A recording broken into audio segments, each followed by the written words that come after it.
Hello, ఈ వీడియోలో మనము ఒక ఫైల్ డౌన్లోడ్ చేసినప్పుడు అది ఎక్కడ సేవ్ అవ్వాలి అనేది మనం కొన్ని ఆప్షన్స్ ఉంటాయి. సో అది ఈ వీడియోలో చూద్దాం. సో అందుకోసం నేను గూగుల్ ఓపెన్ చేస్తున్నా. గూగుల్ ఓపెన్ చేస్తాను. ఎక్కడైనా మనకి ఇప్పుడు ఇమేజ్ అనుకో, ఫర్ ఎగ్జాంపుల్ గూగుల్ ఇమేజెస్ కొడతాం.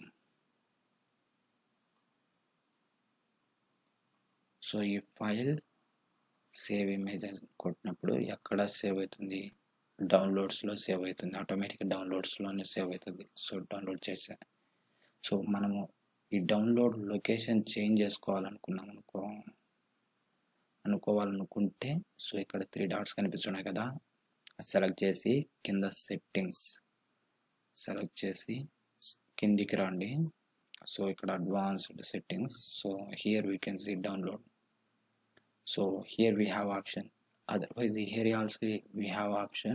If you click this one, the file download చేసేటప్పుడు అడుగుతుంది ఎక్కడ సేవ్ అవ్వాలని. సో అలా కాకపోయినా చేంజ్ అని సెలెక్ట్ చేసుకొని మనకి ఎక్కడైతే సేవ్ కావాలనో, డెస్క్టాప్ డాక్యుమెంట్స్లోనా, మ్యూజిక్ యాప్లోనా, విండోస్ సీనా, రికవరీ డీలోనా, మీకు ఎక్కడ కావాలంటే అక్కడ ఫోల్డర్ సెలెక్ట్ చేసుకొని సెలెక్ట్ ఫోల్డర్ అని కొట్టచ్చు. నేను డౌన్లోడ్ సెలెక్ట్ చేసుకొని సెలెక్ట్ ఫోల్డర్ అని కొడతా. సో నేను ఇప్పుడు ఏం డౌన్లోడ్ చేసినా డైరెక్ట్గా డౌన్లోడ్లోకి వెళ్ళిపోతాయి. సో ఈ విధంగా మనము డౌన్లోడ్ ఫైల్ లొకేషన్ అనేది చేంజ్ చేసుకోవచ్చు. Thank you for watching this video.